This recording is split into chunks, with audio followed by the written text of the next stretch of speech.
अमृत काल का ये पहला बजट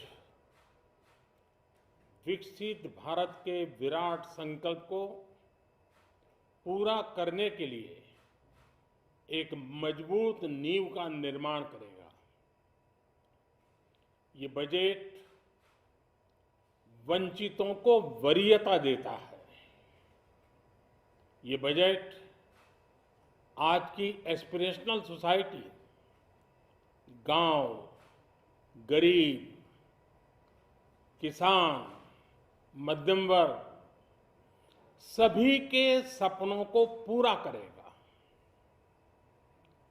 मैं वित्त मंत्री निर्मला जी और उनकी टीम को इस ऐतिहासिक बजट के लिए बधाई देता हूं।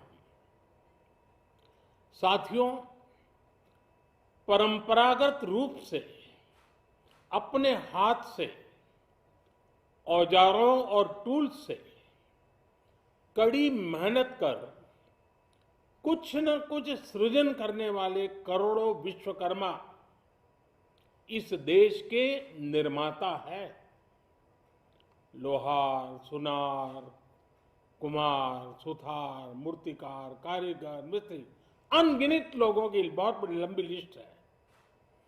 इन सभी विश्वकर्माओं की मेहनत और सृजन को देश इस बजट में पहली बार अनेक प्रोत्साहन योजना लेकर के आया है। ऐसे लोगों के लिए ट्रेनिंग, टेक्नोलॉजी, क्रेडिट और मार्केट सपोर्ट की व्यवस्था की गई है।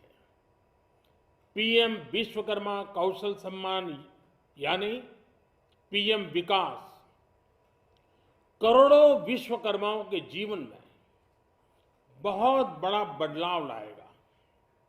साथियों, शहरी महिलाओं से लेकर गांव में रहने वाली महिलाएं हो,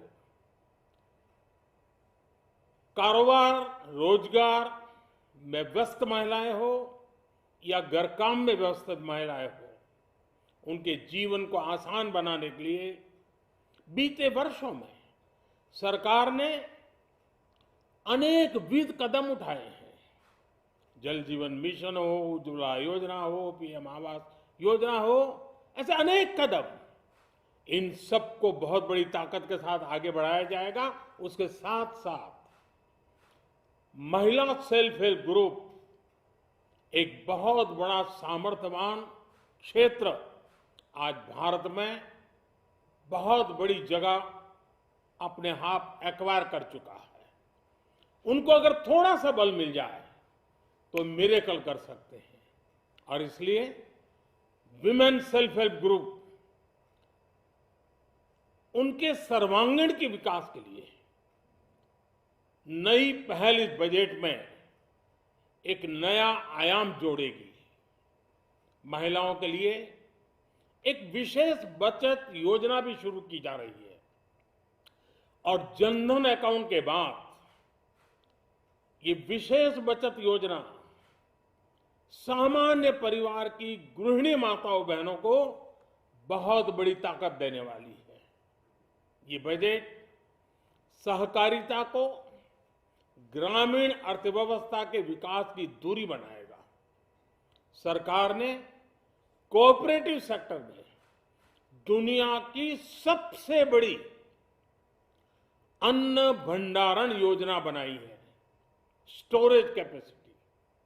बजट में नए प्राइमरी कोऑपरेटिव्स बनाने के लिए एक महत्वाकांक्षी योजना का भी ऐलान हुआ है। इससे खेती के साथ साथ दूध और मछली उत्पादन के क्षेत्र का विस्तार होगा। किसानों, पशुपालकों और मछुआरों को अपने उत्पाद की बेहतर कीमत मिलेगी। साथियों, अब हमें डिजिटल पेमेंट्स की सफलता को एग्रीकल्चर सेक्टर में दोहराना है। इसलिए इस बजट में हम डिजिटल एग्रीकल्चर इंफ्रास्ट्रक्चर की एक बहुत बड़ी योजना लेकर आए हैं। आज दुनिया इंटरनेशनल मिलेट ईयर मना रही है। भारत में मिलेट्स के अनेक प्रकार हैं, अनेक नाम हैं। आज जब मिलेट्स घर घर में पहुंच रहा है, पूरी दुनिया में पॉपुलर हो रहा है, तो उसका सर्वाधिक लाभ भारत के छोटे किसानों के नसीब में है। और इसलिए आवश्यक है कि नए तरीके से उसको आगे ले जाया जाए। इसकी एक नई पहचान, विशेष पहचान आवश्यक है। इसलिए अब इस सुपर फूड को श्री अन्न की नई पहचान दी गई है। उसके प्रोत्साहन के लिए भी अनेकविध योजनाएं बनाई गई है। श्री अन्न को दी गई प्राथमिकता से देश के छोटे किसानों, हमारे आदिवासी भाई बहन जो किसानी करते हैं, उनको आर्थिक संबल मिलेगा और देशवासियों को एक स्वस्थ जीवन मिलेगा। साथियों, ये बजट सस्टेनेबल फ्यूचर के लिए green growth, green economy, green energy, green infrastructure और ग्रीन जॉब्स को एक अभूतपूर्व विस्तार देगा। बजट में हमने टेक्नोलॉजी और न्यू इकोनॉमी पर बहुत अधिक बल दिया है। एस्पिरेशनल भारत आज road, rail, metro, port, waterways, हर क्षेत्र में आधुनिक इंफ्रास्ट्रक्चर चाहता है। नेक्स्ट जनरेशन इंफ्रास्ट्रक्चर चाहिए। 2014 की तुलना में इंफ्रास्ट्रक्चर में निवेश पर 400% से ज्यादा की वृद्धि की गई है। इस बार इंफ्रास्ट्रक्चर पर 10 लाख करोड़ रुपए का अभूतपूर्व इन्वेस्टमेंट भारत के विकास को नई ऊर्जा और तेज गति देगा। ये निवेश युवाओं के लिए रोजगार के नए अवसर पैदा करेगा, एक बहुत बड़ी आबादी को आय के नए अवसर उपलब्ध कराएगा। इस बजट में ईज ऑफ डूइंग बिजनेस के साथ साथ हमारे उद्योगों के लिए क्रेडिट सपोर्ट और रिफॉर्म्स के अभियान को आगे बढ़ाया गया है। एमएसएमईज के लिए 2 लाख करोड़ रुपए के अतिरिक्त ऋण की गारंटी की व्यवस्था की गई है। अब प्रिजम्पटिव टैक्स की लिमिट बढ़ने से एमएसएमईज को ग्रो करने में मदद मिलेगी।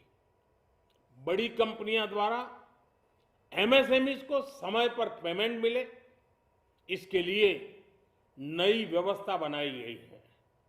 साथियों, बहुत तेजी से बदलते भारत में मध्यम वर्ग, विकास हो या व्यवस्था हो, साहस हो या संकल्प लेने का सामर्थ्य हो, जीवन के हर क्षेत्र में आज भारत का मध्यम वर्ग एक प्रमुख धारा बना हुआ है। समृद्ध और विकसित भारत के सपनों को पूरा करने के लिए मध्यम वर्ग एक बहुत बड़ी ताकत है। जैसे भारत की युवा शक्ति ये भारत का विशेष सामर्थ्य है, वैसे ही बढ़ता हुआ भारत का मध्यम वर्ग भी एक बहुत बड़ी शक्ति है। मध्यम वर्ग को सशक्त बनाने के लिए हमारी सरकार ने बीते वर्षों में अनेकों निर्णय लिए और ईज ऑफ लिविंग को सुनिश्चित किया है। हमने टैक्स रेट को कम किया है, साथ ही प्रोसेस को सिंप्लीफाई, ट्रांसपेरेंट और फास्ट किया है। हमेशा मध्यम वर्ग के साथ खड़ी रहने वाली हमारी सरकार ने मध्यम वर्ग को टैक्स में बड़ी राहत दी है। इस सर्वस्पर्शी और विकसित भारत के निर्माण को गति देने वाले बजट के लिए मैं फिर एक बार निर्मला जी और उनकी पूरी टीम को बहुत बहुत बधाई देता हूं और देशवासियों को भी बहुत बधाई के साथ साथ मैं आह्वान करता हूं, आइए अब नया बजट आपके सामने है, नए संकल्पों को लेकर के चल पड़े। 2047 में समृद्ध भारत, समर्थ भारत, हर प्रकार से संपन्न भारत हम बना के रहेंगे। आइए इस यात्रा को हम आगे बढ़ाएं। बहुत बहुत धन्यवाद।